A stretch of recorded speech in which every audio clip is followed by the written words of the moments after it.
Plusieurs chaînes de télévision problématiques en Algérie. Oui, avec une émission quand même en particulier qui bat des records d'audience et qui peut-être vit ces dernières heures. Elle est diffusée donc à la télévision algérienne sur la chaîne privée Enar TV. Ça s'appelle Conseillez-moi et c'est animé par un certain Cheikh Chemseddine, surnommé Cheikh Chemsou ou Chemissou par ses fans comme par ses détracteurs. Il est ce qu'on appelle un téléprédicateur, un imam catholique, un peu comme il y a des télévangélistes aux États-Unis. Et alors dans Conseillez-moi, il va répondre aux questions des téléspectateurs sur la bonne pratique de l'islam et donner des avis religieux sur toutes les questions de la vie quotidienne, donc l'hygiène, l'alimentation, la sexualité. Et s'il se dit contre le salafisme et contre le wahhabisme, ses conseils n'en sont pas moins souvent farfelus, parfois rigoristes et toujours misogynes. On écoute.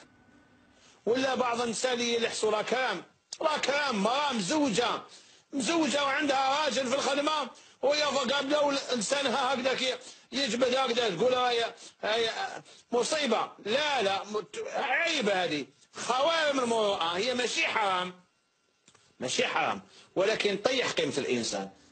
Oui, c'est incroyable, comme vous dites, absolument. Et alors la même chaîne a également lancé une émission d'interprétation islamique des rêves qui s'appelle Tafsir al-Ahlam. Par exemple, une femme qui a appelé pour raconter son rêve disait qu'elle rêvait de poissons. Ce même imam l'a traité de perverse et de vénale parce que péché.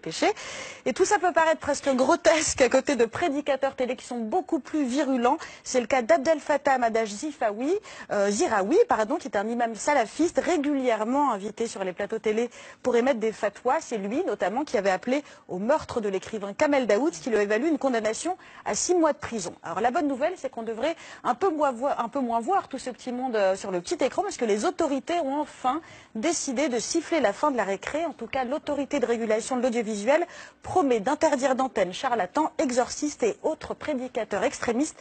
La mauvaise, c'est qu'aucun calendrier n'a été fixé. Ils n'ont pas annoncé non plus fermement la fin de certains programmes. Et puis de toute façon, la globalisation de la télé et surtout Internet va continuer à fournir son lot de télécoranistes sur YouTube et sur les bouquets satellites. Il y a des dizaines d'émissions sur ce modèle-là qui sont diffusées souvent depuis les pays du Golfe sans tout être animées par des fondamentalistes. Elles décrètent ce qui est haram, c'est-à-dire proscrit, et halal, ce qui est admis. Fawzia Zouari, réaction? Eh bien, écoutez, moi, tous les ans, je fais un bêtisier des fatwas, dans lequel je mets les fatwas les plus originales. Et alors, ça va il y en a beaucoup qui sont algériennes. Et, si vous voulez, concrètement, une des dernières, il y a une Algérienne qui a demandé à un chef de la télévision, elle lui a dit, j'ai découvert que mon mari était marié à une Algérienne, une Marocaine et une Tunisienne.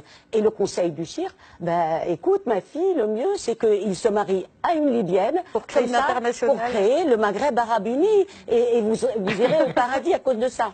Donc, mais vous savez, la décision algérienne, ce n'est pas l'État qui est pour vraiment l'islam des Lumières. Il y a de la politique dedans. Laquelle? Ces chaînes-là ne fabriquent pas des citoyens, ça fabrique des croyants. Et le pouvoir algérien sait que l'islamisme fait sa campagne tous les jours à travers le quotidien. Deuxième chose, c'est une façon de contredire l'idéologie et d'être contre les pays du Golfe.